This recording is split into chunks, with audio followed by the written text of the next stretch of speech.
warahmatullahi wabarakatuh. Saya Intan Dwi Marica dengan NPM 22860078. Di sini saya akan menjelaskan mengenai perkembangan Madya umur 30-40 tahun, yang mana untuk memenuhi mata kuliah teori kepribadian 1 yang diampu oleh Ibu Anawati Purba, MPSI Psikologi.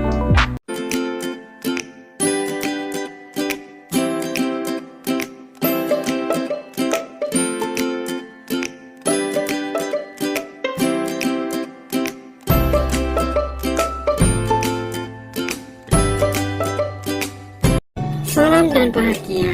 Teman-teman, mari kita membahas mengenai masa dewasa, tentang bagaimana karakteristik orang dewasa, bagaimana tahap perkembangan masa dewasa, dan apa saja tugas-tugas perkembangan pada masa dewasa. Masa dewasa dimulai dari usia 18 sampai dengan 40 tahun. Setelah selesai masa remaja, maka individu memasuki sebuah fase yang disebut kedewasaan.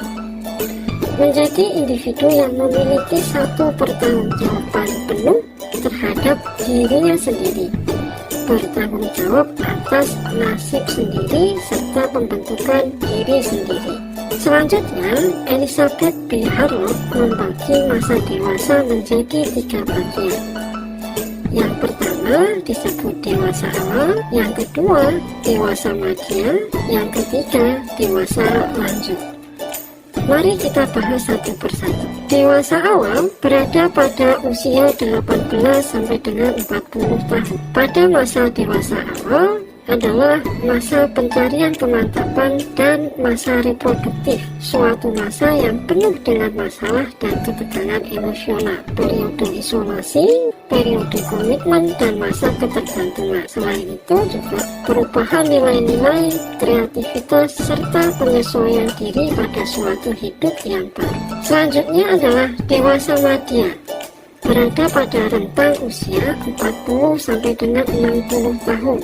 Pada masa dewasa madya adalah masa transisi, di mana laki-laki dan perempuan meninggalkan ciri-ciri jasmani dan perilaku masa dewasanya dan memasuki suatu periode dalam kehidupan dengan ciri-ciri jasmani dan perilaku yang baru. Perhatiannya kepada agama lebih besar dibandingkan dengan masa sebelumnya, dan terkadang minat dan perhatiannya kepada agama ini dilandasi kebutuhan pribadi serta kebutuhan sosial.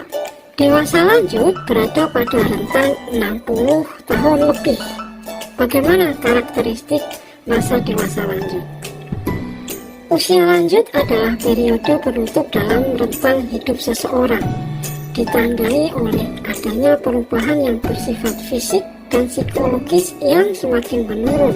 Adapun ciri-ciri yang berkaitan dengan penyesuaian pribadi dan sosialnya yaitu perubahan yang menyangkut kemampuan motorik, kekuatan fisik, perubahan dalam fungsi psikologis, perubahan dalam sistem saraf, serta perubahan dalam penampilan.